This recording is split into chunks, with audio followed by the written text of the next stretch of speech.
A very warm welcome to the World of Lord Russell podcast talk show. And today's show is a woman's touch at the Crucible, which captures the life of a very talented World Team Championship pool player and the first lady of snooker, the first professional lady snooker referee who has refereed at two World's men's snooker finals at the Crucible Theatre in Sheffield. Yes, folks, it gives me immense pleasure to welcome on the show Michaela Tabb. Welcome to the show, Michaela. Hello, how are you? Oh, I'm very well indeed. And really looking forward to this show, Michaela. I really am. So thank you very much for agreeing to come on. It's a great indictment for this podcast show. It really is.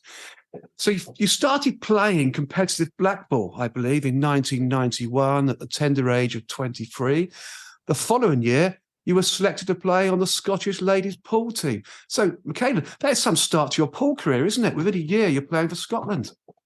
If I'm being honest, I think it was an easy journey in those days because there weren't that many women that played. So if you could pot a few balls and you held a cue, you were given the opportunity to have a trial. That's for sure. Oh, I'm sure it's not as easy as that. I'm sure you were fantastic players we'll talk about. But it's a great thing to do, isn't it? To start your career and then suddenly play for Scotland. Amazing. Yeah, I started playing in the local pub because the boyfriend at that time he played in the league in that pub, and there was two pool tables, and it was one of those moments that if you actually didn't get up and join in, you were basically sat on your own in the corner. And it's not like nowadays where everybody sits on their own in the corner with their mobile phones anyway. It was before those days, so it was a matter of okay, right, let's have a go, and I took to it. It was fabulous. Well, that's brilliant. A brilliant story. I think, yeah, going back in the day, that was always the way, wasn't it? No mobile phones, sat quietly in the corner, drink in hand, watch your boyfriends play pool, or join in and play yourself, which you obviously did, which is fantastic. You went on, Michaela, to captain the Scottish ladies team to two consecutive pool Grand Slam titles in 1997 and 1998 by winning the Nations Cup, European Championships, and of course the World Championships in the same season. I mean, that's some achievement, Michaela, isn't it? Please tell us more. I mean, you obviously were a great player. Well, in at that period of time, the team format was a 13 ladies team, 11 played and a few reserves, and it was quite difficult for other teams to compete. So it was only mainly the home nations that had teams, England, Scotland, Ireland, and Wales. And then because we obviously wanted the game to become more global, the team sizes went down, which meant more teams came in, which is why we're not as dominating now as we were in those days. But we went through a period of very, very strong players. And I'm not taking all that as if I've had anything to do with it. I was one of a very, very strong group of girls that played for Scotland at that time. And it was just the way the format was. It made it easier for us to dominate. And we're not doing it anymore. So it's definitely opened the doors. But so many more people are playing, so many more ladies are playing, which is fabulous because that's obviously what we wanted. So our events are worldwide now, which is great for the game of eight ball, great for the game of pool. No, that's quite amazing. And say to win the Nations Cup, European Championships, and World Championships, that is some success. Let's be honest. And you're part of that successful team, and it's brilliant. I'm sure if you're playing now, probably you'd still win something, Michaela. Let's be honest. I've read all about your pool days. You were a great player, so that's fantastic to see. And Yeah, well, don't play anymore now. Done are those days. Might yes. might have a go for a packet of crisps in the local pub if I'm having a vino or two, but that's about it. Oh, yeah, you could turn up, couldn't you, and pretend to be somebody else, lose a frame, and then win the next two and clean up on the night, couldn't you? Really? So that's being a bit of a great player that you are. You could do that, I'm sure. I mean, after your success as a pool player, you began refereeing pool on TV when Barry Hearn raised the profile of the nine-ball game by securing the promotional rights to the World Championships. And your husband, Ross McInnes, encouraged you to pursue refereeing professionally anyway. And what great advice that turned out to be as you made your professional refereeing debut at the St Andrews Cup 9-ball pool tournament in September 1997. It sounds like an incredible journey as a professional referee, Michaela, doesn't it, in pool? Well, it was a bit of a being in the right place at the right time almost with the St Andrews Cup. That was the first event I officiated with Matchroom. Ross had been in the event previously because it was held in Scotland. It was a one-day event, and he knew they didn't have any American pool refs in Scotland, so they used to bring one up from England. And then it must have been early 1997, he suggested to me, why don't we say that you could do it? When you play pool, you have to have a level of refereeing anyway, internationally, because you sort of referee each other's games. And well, I didn't know the rules, and he said, "Well, we can learn them. That's easy enough." So we sent a CV down, which I actually made up. It was some fabulous fiction, I've got to say, and a photo, and I did get that job. So that was the first event that I did do with them, but that was actually the start of 17 years with them, because I was asked back after that event.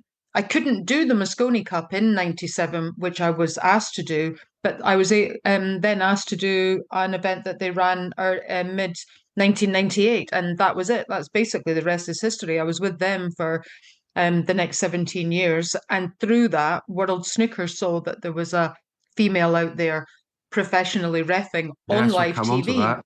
which Exactly. obviously is was the key thing for them because they didn't have any. So yeah, it all started from my husband seeing an opportunity. Wonderful. I mean, that's great to hear, isn't it, in 1997? And of course, just to follow that up a little bit more as well, you refereed on television for the first time the following year, when in 1998, in the St Andrews Cup, sponsored by the Matchroom Sport at the time as well, was broadcast on Sky Sports. You then went on to become one of Paul's top officials, where you officiated at top tournaments such as the WPA, World 9-ball Championship, the Mosconi Cup, which you've just mentioned. And in doing so, you established significant milestones, of course, for female officials in professional cue sports refereeing. You were leading the way, Michaela, really, weren't you, on the world stage, and to put the female officials in the limelight too after yourself. It's got to be a fantastic thing to have done. It's amazing, isn't it? Well, yeah, of course, it's my legacy, the fact that there are so many now, which whenever I turn on to watch snooker, if I do and see them, I think I've got to pat myself on the back a little bit, that You it's have. because of sort of what I did that I laid the foundation for them. Absolutely, and quite rightly so too. It was needed, wasn't it? We'll come on to that part of the snooker later on in the show. You also refereed at a highly, I've got to bring this one up actually. You also refereed at a highly charged 2007 USA versus Europe Mosconi Cup encounter in Las Vegas, when your patience was sorely tested, not so much by a partisan crowd, but the highly combustible US player Earl Strickland. You were quoted saying, Earl's a complete nutter when he gets out on the table. Earl pushes it, but will always back off when he's warned. A snooker final should be a doddle after that. So the Mosconi Cup, which is the annual challenge in 9-ball pool between USA and Europe, was a real apprenticeship for you, Michaela, wasn't it? How did you handle Earl Strickland? I've heard all about him, actually. Well, I think to be fair, you've probably gone far too far into the future there, because my relationship with Earl started back in 1997, Oh, 1998, sorry. So I'd had many years with him. And it's basically trying to establish why someone's ticking or what's making them tick. yes. And when you're in the position where you have to oversee fair play, you need to see how far that person's going to go, because there is a limit to how far they can go, and you don't, until you learn a little bit about them, you don't know whether they're going to keep going. And Earl is one Mm, of these people who's so passionate that he did keep going. So having spoken with the organizers earlier, much earlier than you've indicated, it was they wanted the TV wanted to allow Earl to go so far because they enjoyed yes. the TV side of it, as you could imagine. But Entertainment. yeah, exactly. We were also then told that we had to feel ourselves where the point was that he was going too far, and at that point then have that sort of verbal warning, or advise that a warning was going to be the next if he carried on. So he was always allowed to a certain extent to go so far, and then he wasn't silly. He wasn't a stupid man. He's a very, very intelligent man. And as soon as he realized that there was a potential warning, which would be a foul if he continued, he would then stop. That's when he stopped. And you learn that everybody, at the end of the day, it comes down to they still want to win the game. Whatever else is going on, or whatever other stunts they're pulling, they still want to win. So when they're threatened with a very serious foul of a ball in hand, then they start to toe the line.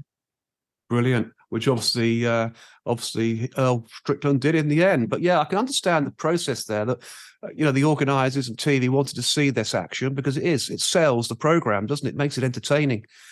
So I do understand why they'd want to keep him, doing what he was doing. But of course, then understand it was better that he knew also himself when to stop, because he obviously wanted to win, as you say, the tournament.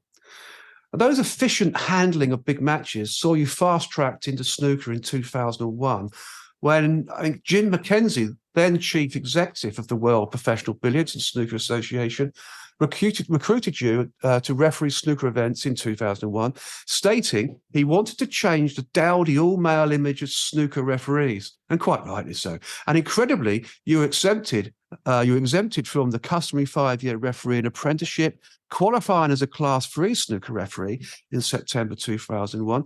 You did concede at the time, though, Michaela, that this fast-tracking generated resentment among your fellow officials and referees. So how did you feel at this moment, Michaela, the world of snooker was truly at your feet, a golden opportunity?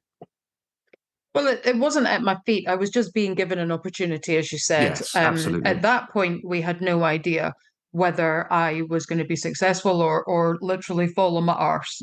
We didn't know. We knew I could ref. That goes without saying. I've been doing it professionally on live TV in front of millions for 4 years at this stage. But the game of snooker was new to me as far as refereeing was concerned. I'd been a fan for many, many years, but what you do learn when you get basically sit down with a rule book is it's not necessarily what's in the rule book. You've got to learn. The experience gives you the way of handling situations and things that are not in the rule book. So it was a very, very difficult time. And I can understand the resentment of the other gentlemen that were obviously my fellow refs at that time. Not all of them, by the way, but I can understand the ones that did harbour resentment, because they had been reffing for probably a huge amount of years, and had seen that this, or as far as they're concerned, was basically going to be a role for them well into their older years, because that's the way things had been done. So they expected that was the way things to continue to be. But World Snooker were looking to update the image, and obviously I came along at the right time. But yeah, it definitely ruffled more than a few feathers. I'm sure it did, because some of these referees I've learned is you also bypass for TV tournaments, which obviously they love doing.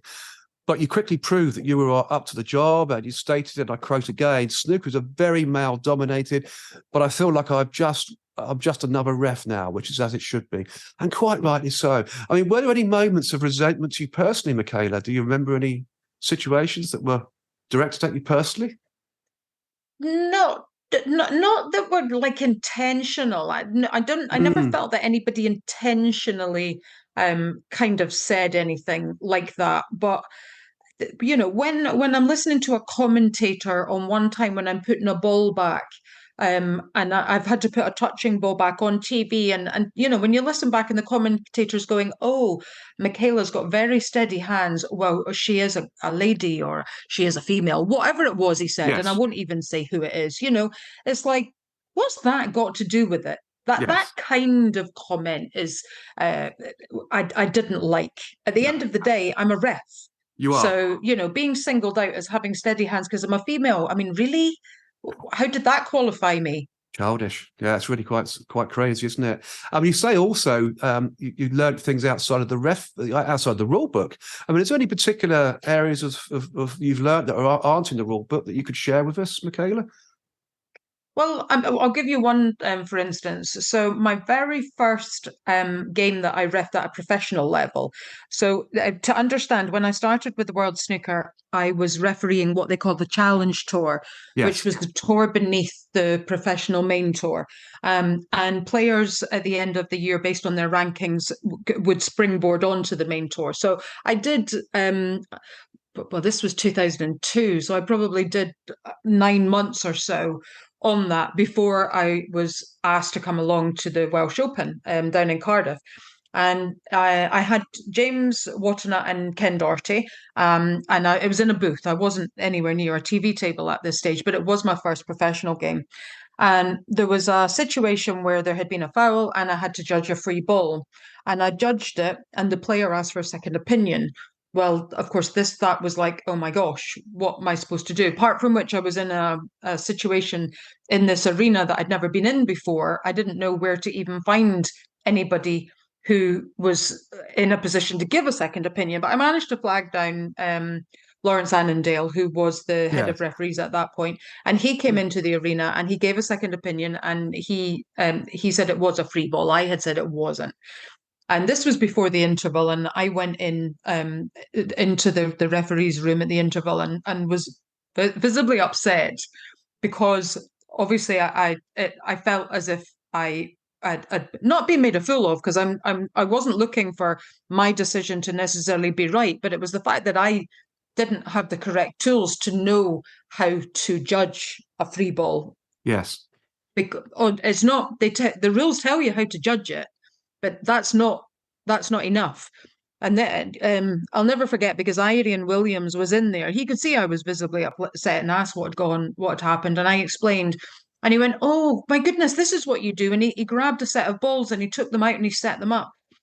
And he said, you need to set up a ball as say, for instance, a red as close to the intervening ball. So we're from the cue ball. If it's, let's say we've got a cue ball and then halfway down the table, we've got a brown, and the brown's the ball that I'm having to judge. He said, put a red ball next to that, but don't touch it, but put it next to it. So it's following the path of where the cue ball would go down towards the red that he's trying to hit. Now, remember, he's got to be able to hit both sides of the red on the extreme sides for a free Mm. ball. Then put a red next to the red in question, or another color. And then you've got a line. And that line, if you have a straight line from the cue ball to the two reds you have placed, that means it's not a free ball. If there is a bend in the line, it means that the cue ball can't directly hit the extreme edge.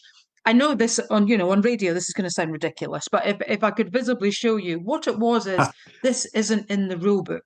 This is something that you learn through experience and through talking to other referees and through having these situations that you then go back to the ref's room afterwards and say, oh, this happened. And someone goes, oh, I would do this or I would do that. These are the things that are not in the rule book, but these are things that are very, very important to learn. And I never had that knowledge. I never had that basis.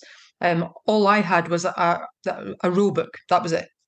Absolutely. Of course, let's not forget that was your first ever World Snooker Tour refereeing example, isn't it? Let's be honest. A first round match, as you said, between Ken Doherty and James Watana in Newport. It was your first. And to have that experience, obviously you learn from it, but you can't visibly make mistakes too often like that, can you, on the world stage? But it's something you learn. Yeah, you learn from yeah, I did, experience. and you do.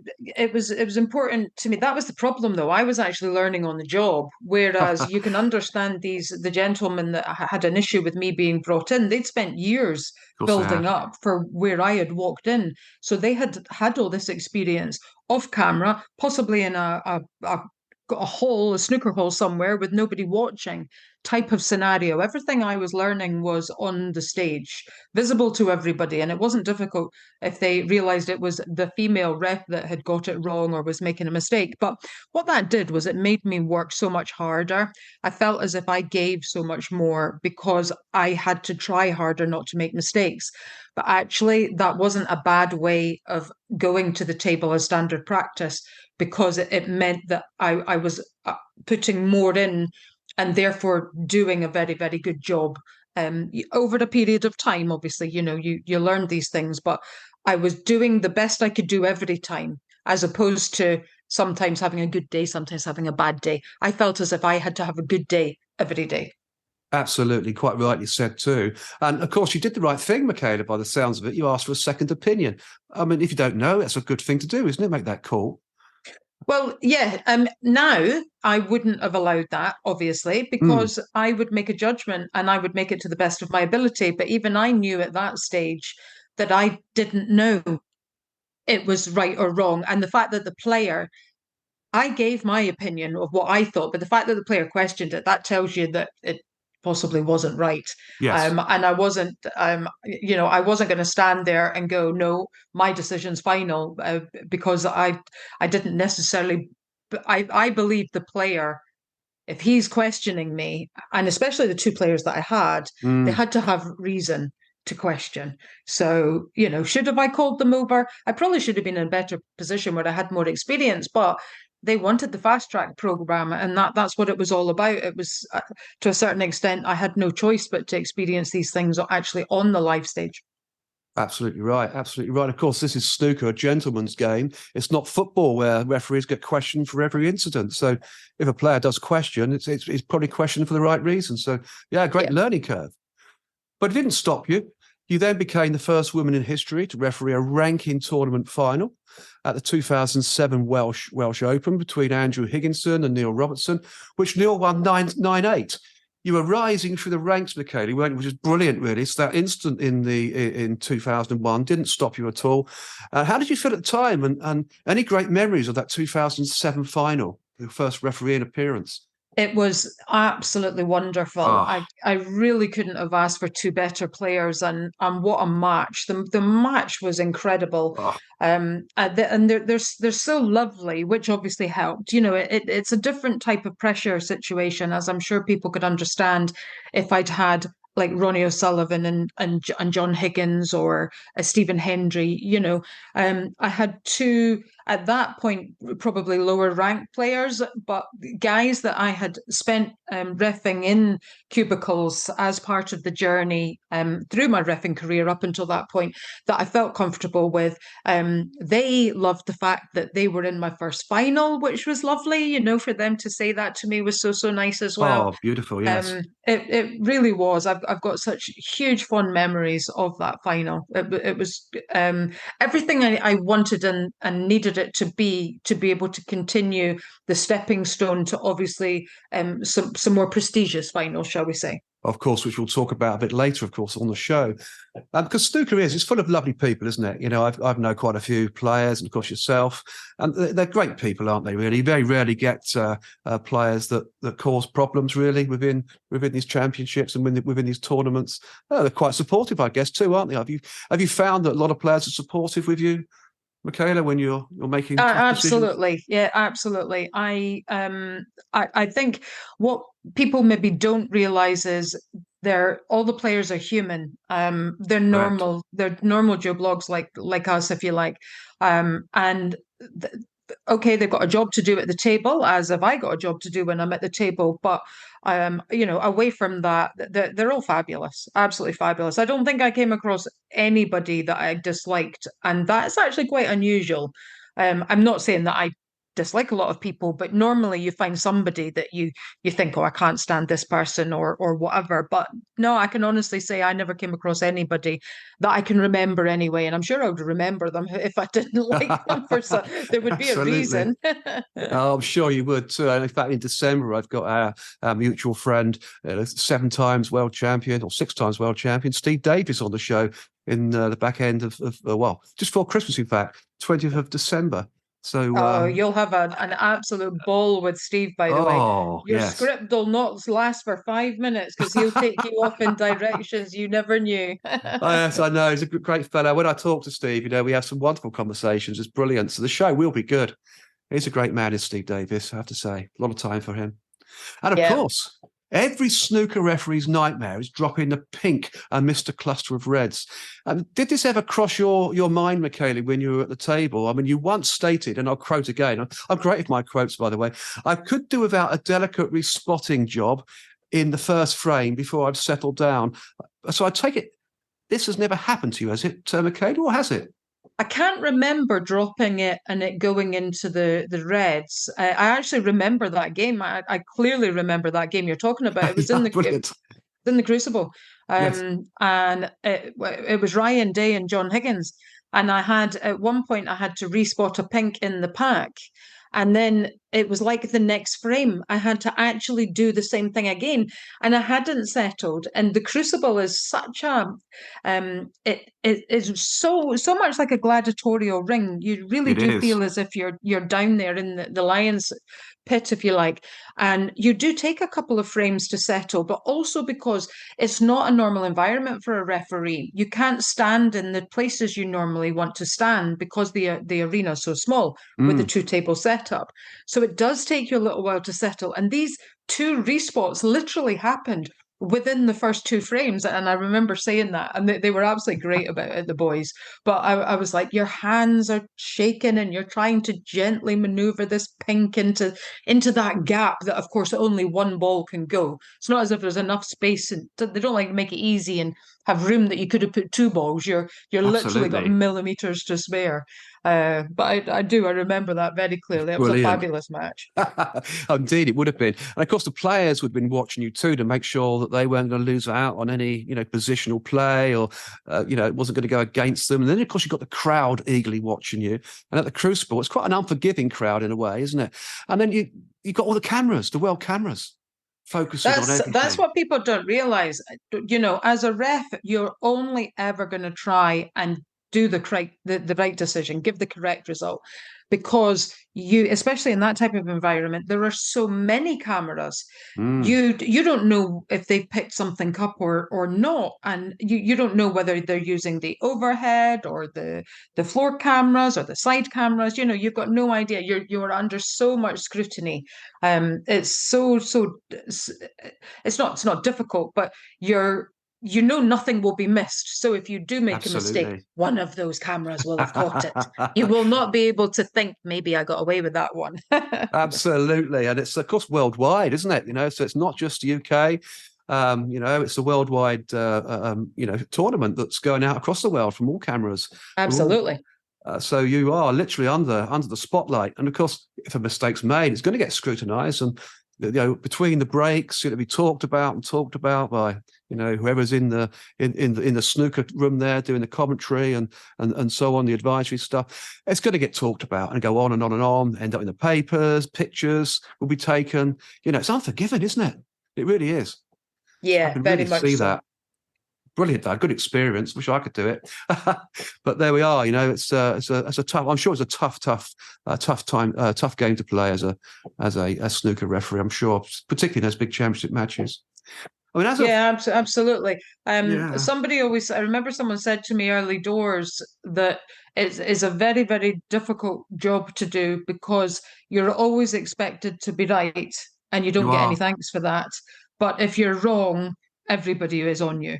So it's a very, very, it's an unthankful job, unthankful Yes. role on the whole. Yeah, just one small mistake and it's picked up, isn't it? Yep. Regardless of the rest of it. So, yes, unforgiving. It really is. And of course, as of 2023, this year, you are the only woman to have refereed a World Snooker Championship final at the Crucible in Sheffield, which you did twice, of course, in 2009 and 2012. I mean, that's some achievement, Michaela. It really is. So let's talk about these two World Championship finals and the memories of being the World Snooker Championship final referee. The 2009 final was between John Higgins and Shaun Murphy, which John Higgins won 11-9, I believe, and his third world title. So it's quite amazing. I believe it was John Higgins' 20th ranking title too. So it's quite a major event. So what do you remember about your first World Snooker final as the first lady of snooker, Michaela, in 2000 and 2009? It was unforgettable for a number of reasons. At that time, the ref who was being given the final was advised literally almost a year in advance. So it Mm, was the beginning of the season, although that was like maybe it's like August, September time sort of thing. And the pressure I felt under because I knew I was doing that final, but I felt as if I couldn't make a mistake through yes. the whole of the season. So I was under enormous pressure because I didn't want them to take it away from me. Whereas they don't do that now. I think that you're lucky if the refs find out like 3 weeks before the tournament starts. But in back then, you were told sort of well in advance. So it was a massive build-up in that year towards getting to that one match. And obviously I had other matches to ref in the Crucible at that World Championships Of course before you we did. got to the final. I was under so much pressure then as well because everybody realised every match I came out, I was going to be the ref for the final. I just felt under so much scrutiny, and obviously it all went well, which is fabulous. And then we get to the day, and it was. I really just felt, let's just get this show on the road. Yes. I spent so long in the build up to it, and the anxiety and the butterflies and all the good emotions, all the bad emotions, because you doubt, you have the imposter syndrome, Yes. everything. You've got Yeah. all that time for everything to sort of go through your system. But when we actually walked out, it was one of the greatest moments of my life, and still to this day, it's one of the best Wonderful. memories I've ever had. We had an MC at that point. Called Alan Hughes, Yes. who used to introduce us out. And back in that day, it was the little pink curtain that somebody used to have to stand behind and pull the little cord to open it. And I'm standing behind that to be introduced because they always introduce the referee before the players so that we're out there before we go live on TV. Mm. And Alan had said, "We're making history today, ladies and gentlemen," or whatever he said. She. And at that moment when he said the word she, you could just hear all these whispers and the murmurs of the crowd, that whether they had appreciated or hadn't appreciated that I was coming, or this was the moment I was coming out, or whatever. And it was absolutely incredible. The warm welcome that I was given by Wonderful. what must have been 1,000 people, I think the Crucible nearly holds, was unforgettable, absolutely unforgettable. The hairs stand up on the back of my neck to this day Wow. when I talk and think about that. It was incredible. And that was the start. We hadn't even got onto the table yet, and I was already having amazing moments. It was yeah, absolutely. If I could bottle that up, you'd be able to sell it and make a lot of money. That. Well, it's a true adrenaline rush, isn't it? I mean, so nobody knew you were the referee until you were unveiled on the evening behind the pink curtain. No, Nobody they knew. did, but I don't think they maybe realized that that was the moment I was stepping out, or maybe some of them Ah, that okay. hadn't realized that, because it's all in the program. So everything had been announced. Oh, But okay. it was just that moment when he was then choosing to announce me, if you like. Brilliant. Yeah, no, it was amazing. I mean, I never knew, Michaela, just because you dropped this in on this particular chat just now, I never knew that the World Snooker Championship final referee was chosen 12 months or so before the tournament. I always thought that the referee would have been chosen based on performance within the actual tournament. So, you get to the semi-finals, you've done well, and maybe, someone else has done well in the quarterfinals and get chosen to become the final for the referee for the final. I didn't realise you were chosen 12 months before. That's news. Yeah, in those days it was that far ahead. Now you wouldn't choose it during the tournament because everybody's got their schedule of what they're Mm, working. And the way that they work it is, if you're doing, for instance, if you're refereeing a final, you would referee one of the quarterfinals, but you wouldn't referee a semi-final. gotcha. Anybody refereeing the semi-final might not referee the quarterfinal, but they wouldn't referee the final either. So it's already mapped out because it's quite hard going. The Crucible is a very, very intense tournament. Mm, It's 21 days, I think, and it's only the first round that you've got two sessions in a match. So you ref 8 or 9 frames effectively twice. After that, you're 3 sessions in a game. Semi-finals are 4 sessions. That's a lot of hours in a short period of it time, is. as is the final, because it's 4 sessions. That could be you could be hours out there, depending on how the play goes.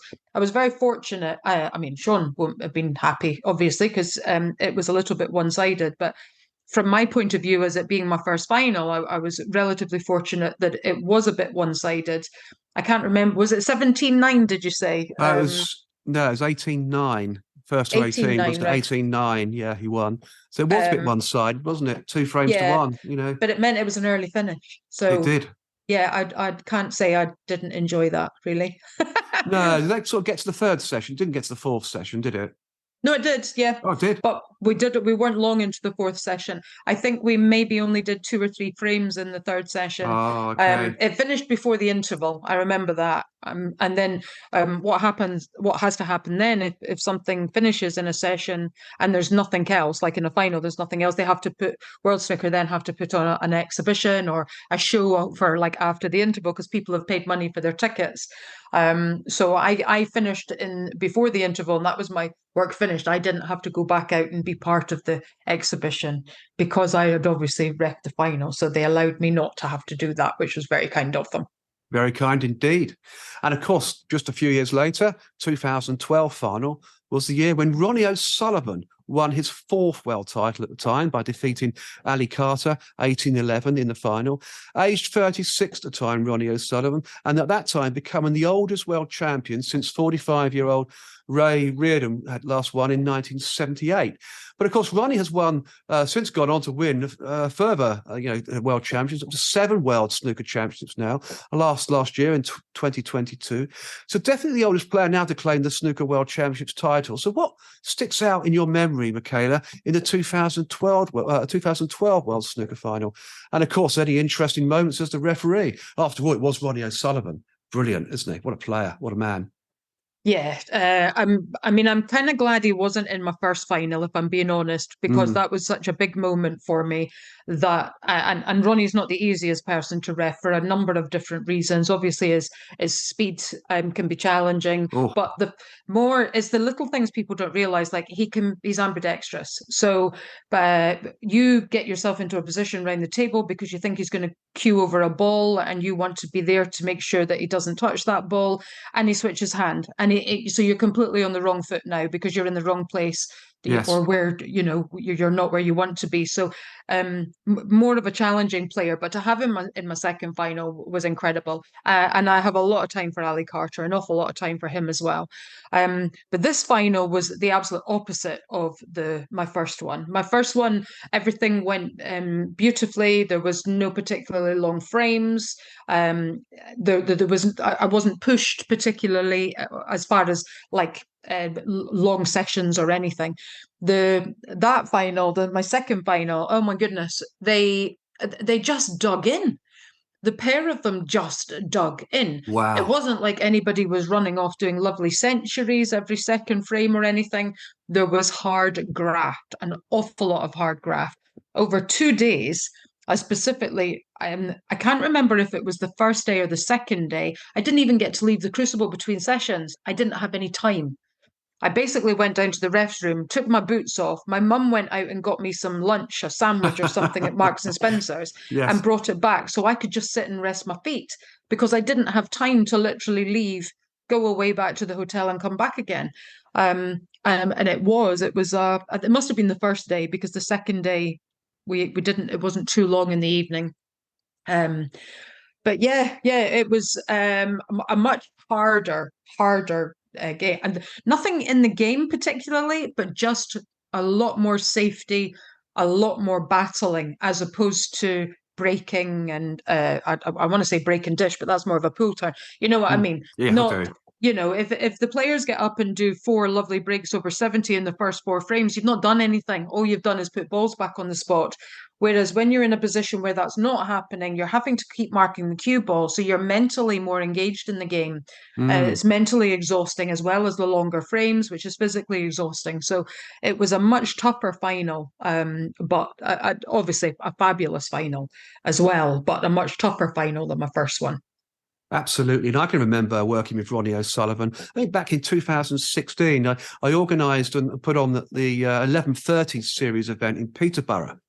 And it was Ronnie O'Sullivan in the 11:30 series against Judd Trump.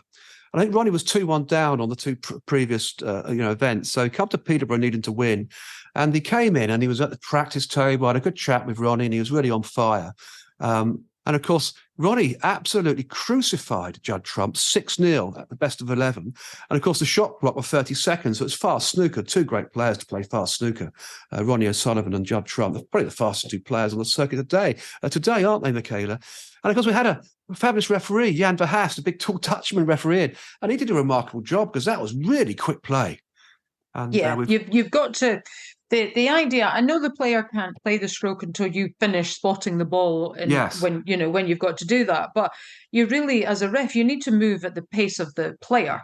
So if they're going quickly, you need to be going quickly as well. But you step up the gear, and it's almost like automatic when that happens. It's fabulous because you get you're not caught up in what's happening because you can't really see what's happening. You can only focus on what you're doing as part of the position and putting the balls on the spots and things like that. So you don't actually see the game around you. You just know that it's going very, very quickly. And then, before he knew it, it was probably 6-0. And he's thinking, wow, that is how it plays out. That really is how it plays out. it really does. And of course, I picked up what you said about the fact that Ronnie plays equally as well on his left and right, which he does. And that must be, as you said, it must be quite hard to work against. You're not knowing where to stand because he could change hands at any time, and quickly too, because he's a quick player, isn't he? Yes, So that must be quite very disconcerting. quickly. Yeah, I mean, normally, I mean, I know some of them, some other players do switch hands as well, but not as much as Ronnie, and not for as long. At the beginning of the game, I always make sure I know if my player's right-handed or left-handed, and then you automatically know what position you're going to stand in. Is so you end up in a position that you're on your autopilot to a certain extent. You don't have that luxury with Ronnie because you have to be aware that things can change very quickly. So you're never in a sort of relaxed state. You're on high alert. Not for bad things, but because you if you miss it, the camera's going to have caught it. You know what I mean? Like Absolutely. we said before. Yes, I quite agree. I mean, Ronnie, I like Ronnie as son. He was a fantastic guy. I got to know him quite well. And when I put on this tournament, down in Peterborough, I actually was asked to present Ronnie with the winning trophy. And I thought, that's great, walking onto the snooker stage, shaking hands with Ronnie, presenting this trophy to Ronnie, and enjoying the camera shots at the time as well. And I couldn't let go. Do you know what? I could not let go of the trophy. And Ronnie said to me, he said, do you mind letting go of the trophy? It's mine, I looked at him, smiled. He winked at me, smiled back. Said, of course, Ronnie. And I stepped back then. But, what an experience. Great fella. Yes, Really nice I can guy. imagine. He is an absolute genius. I mean, he's phenomenal to watch. And I mean, I do love repping him, especially when he's on his breaks, because it's just magic. You end up in a rhythm. You're spotting, you're moving out the way, Yes. you're moving. I do love it. I do absolutely love it. But there is a certain amount of pressure. But I do love it. He's just a master, an absolute master. He is, yeah, and a lovely fella too. Really nice guy, is Ronnie O'Sullivan. I have to say, brilliant individual, fantastic, and definitely without doubt the world's best ever snooker player we've ever seen and like to see ever again. I think he's just incredible, isn't he? Still going now, Yes. amazing. And of course, in March 2015, World Snooker Limited announced that you had left the professional refereeing circuit. And since leaving the main professional circuit, you have continued to referee World Senior Tour events, including World Seniors Championship finals in 2019, 2020, 2021, and this year in 2023. And of course, in doing so, witnessed quite a lot of Jimmy White's wins too. So still enjoying snooker, Michaela. You're still there. You still love the game. You start to enjoy the refereeing even at the world senior level. It's good, isn't it? Oh It's yeah, good players. absolutely. I mean, I never stopped reffing. Just made the decision that was right for my family and I to move away from the professional circuit. Yes. But at that point, I was still involved with the Snooker Legends, which have a number of events a year, and then the seniors started and gained momentum, and it's fabulous. I still love it. I still thoroughly enjoy it. I've got a lot of players that we see regularly on these events, and it's incredible. And then, well, I mean, you may very well be coming onto this, but more recently, the 900 series is taken a massive place in my heart. I absolutely adore that. Similar to your 11:30 fast paced. Yes. Shot clock, etc. I'm sure we'll come on to that. But yes, no, still very much not walked away at all. I've done a number of 9-ball events as well. And I run my own business now. I don't actually know where I find all the time, to be fair. I mean, we're all in the same boat sometimes, Michaela, I'm sure. I seem to be busier and busier as I get older for some reason. But I like it. It's best that way for me. It suits my lifestyle better, to be fair. So, but Keeps of us course, out of trouble. yes, it keeps us out of trouble. Absolutely, keeps us active, keeps our brains going. It's really Yeah. important. And of course, now the professional snooker tour now features a significant number of female referees, and quite rightly so too, including, I hope I pronounce this lady's name right, Desilava Bozilova, Mike Kessler, and Tatiana Wollaston. I mean, Michaela, you had commented on your groundbreaking role in opening the sport up to female referees, saying, and again, I quote one of my little quotes, "I know that my legacy is that these young ladies that I can see on television are doing that job because I did," and quite rightly so too.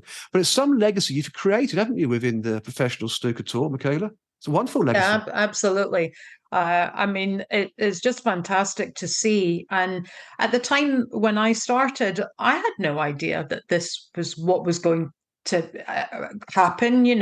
We didn't know. None of us knew. None of us knew if I was going to be successful. Never mind any other ladies wanting to come into it, because it's not the kind of job that when you're at school and the career advisor says, "What do you want to do when you grow up?" You pick snooker referee. No, it probably hadn't even crossed our minds at that point. So I think the experiment that World Snooker undertook way back when has worked out very well for everybody concerned. I think so too. I really do. It has worked out very well. And, you're in the right place at the right time, as you said earlier on in the show. And the same happened to Russ Bray. When I had Russ Bray on the show a little while ago, he was in the right place at the right time to become a cooler at the darts, referee the darts. It's just, as you said, it's not something you decide a future on. It just happens, doesn't it? And if you're in the right place at the right time, it's happy days, really. Fantastic. Yeah, absolutely. I'm one of these people that believes that what's meant for you won't go by you. I certainly didn't foresee this was going to be the future that I had, but it was obviously meant to be, and I've thoroughly enjoyed the journey that I've had within the reffing community across all sort of sports. It's fabulous, and I've been to so many wonderful places in the world as part of my working career, and there's not a lot of many people get to do that. So yes, okay, you fly across the world to China. I might only get so many hours of free time to do a bit of sightseeing, but I'd still rather do that than have none at all and not have had that opportunity.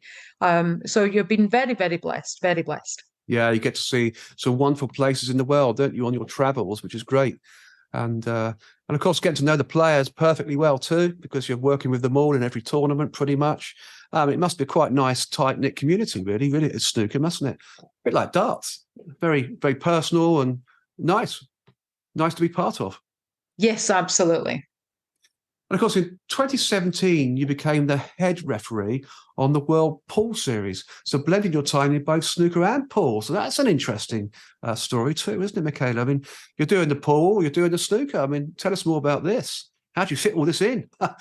Well, at that point, obviously, I wasn't working for the professional circuit anymore, which allowed me, I had more free time then to be able to do different events. And we hadn't started the business at that point, so it was easier to fit in than it would be now. It was an opportunity to go stateside and referee over there. And what I realise is that as a snooker referee that puts the gloves on for American pool, we've got a different standard of refereeing, because I suppose we're a professional game, whereas American pool hasn't had that traditionally the same professional roots, if you like. Yes. So it's very good to be able to, because people always say, "Oh my goodness, you're amazing. You're behind. You never see you. You're behind the player. You see every shots and things like that." A lot of American pool refs stand still because they didn't know any differently. So I think that just that tour decided it wanted to sort of take things up to the next level because the prize money was getting more increased, and invited me over or asked if I would be interested in going over. And I jumped at the opportunity. Quite rightly so too. Who wouldn't jump at that opportunity? Well travel, refereeing, pool and snooker. I mean, it's a dream, isn't it, really? Absolute dream. It's something I would honestly love to do myself, but there we go. I mean, what other interests in your life outside of professional Q Sports refereeing do you find time for? We've just touched on it, a lack of time. Apart from Caribbean cruises, of course, and sunbathing in Miami, receiving phone calls from myself, which is quite regular, as we spoke about earlier on before we started the show. Michaela. So what other interests do you have? Well, to be honest, I'm running my own business now, Yes. and when you run your own business, your day and your hours are not your own.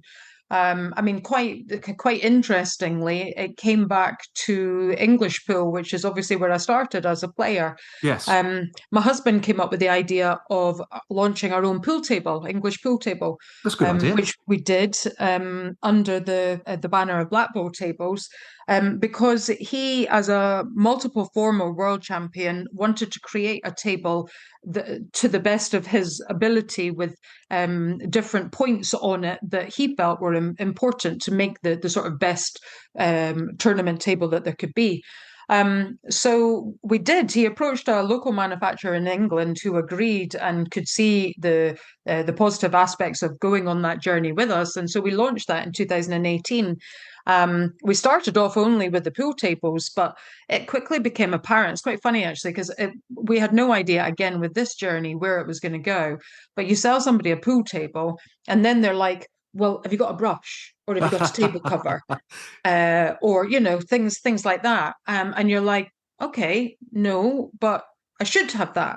So then you find a supplier, and then you've got some brushes and some pool table covers, and then someone wants a rest, and before I knew it, we'd started to build a small amount of accessories that we were then selling. And things got so busy so the pandemic happened. I'm telling my own story now. You'll need to listen Oh now. no, absolutely. Yes. No, I'm good at listening, Michaela. The pandemic happened, and of course, when it came to pool tables, everybody was shut out because they were shut out of their pubs and clubs. They couldn't get access to the playing pool and what was their leisure time activities.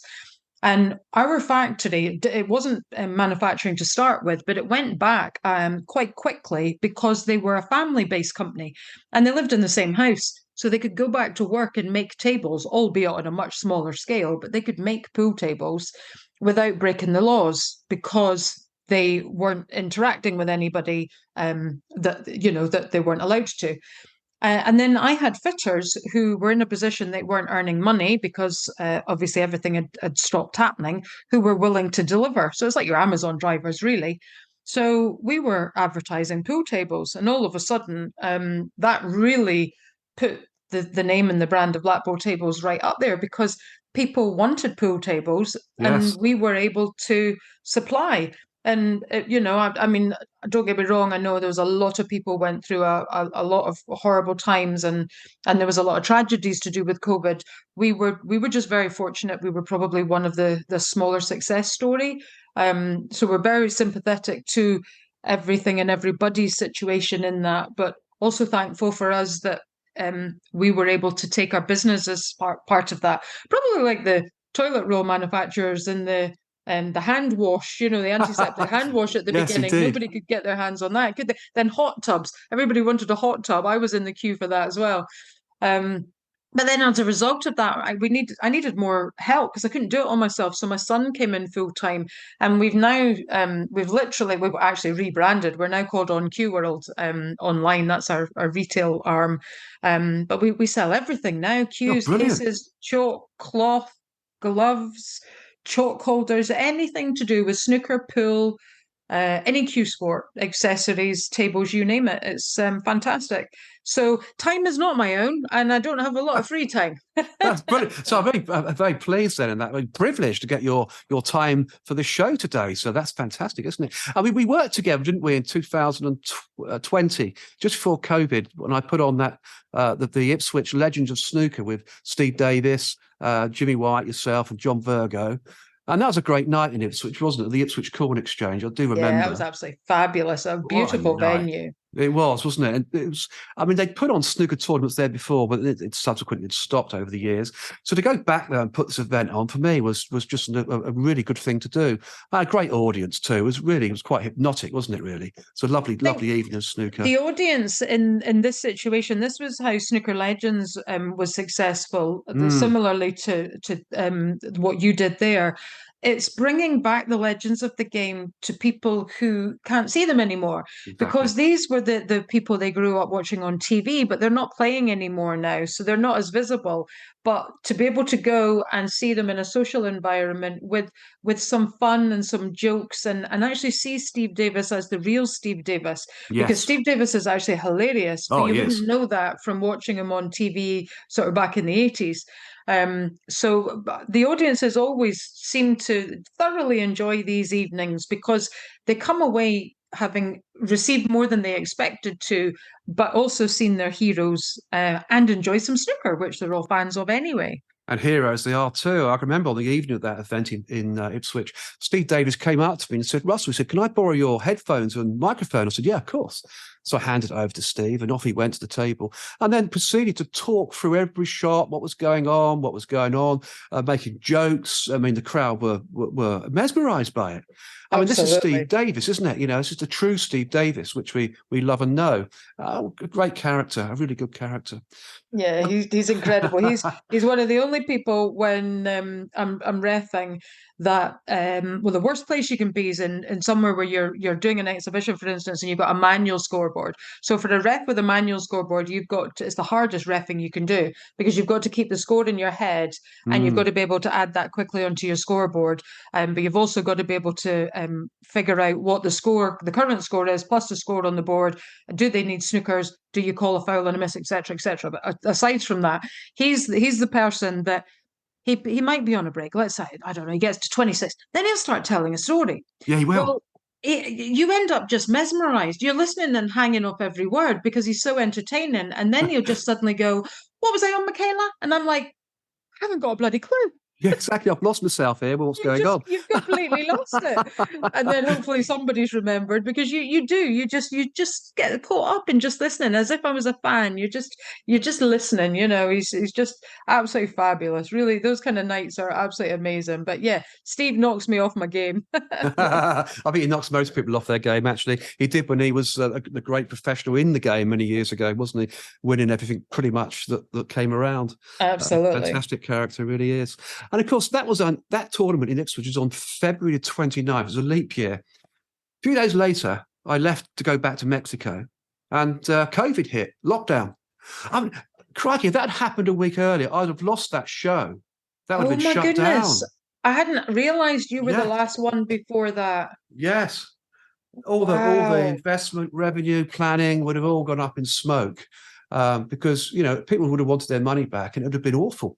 But, you know, we got it through, thankfully. A week later, I went back to Mexico. I think as I was crossing the sea, it came out that Great Britain or England had gone into lockdown.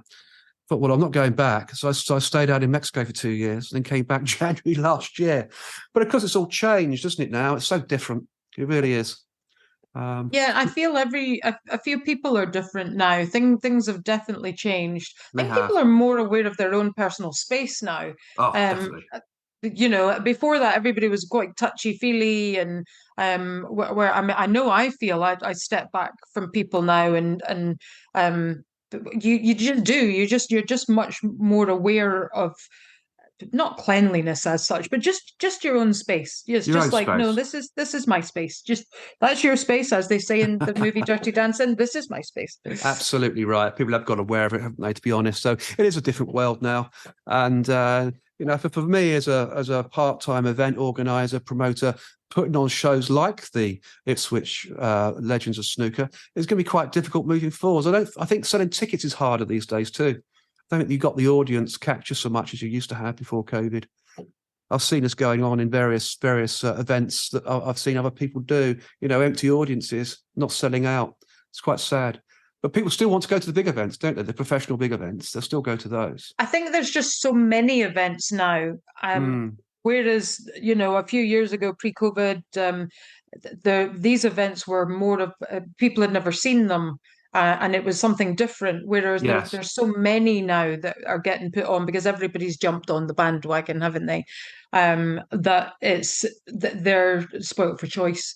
Yes. And obviously money is tighter than it used to be. So people are a bit more choosy about where they're spending it.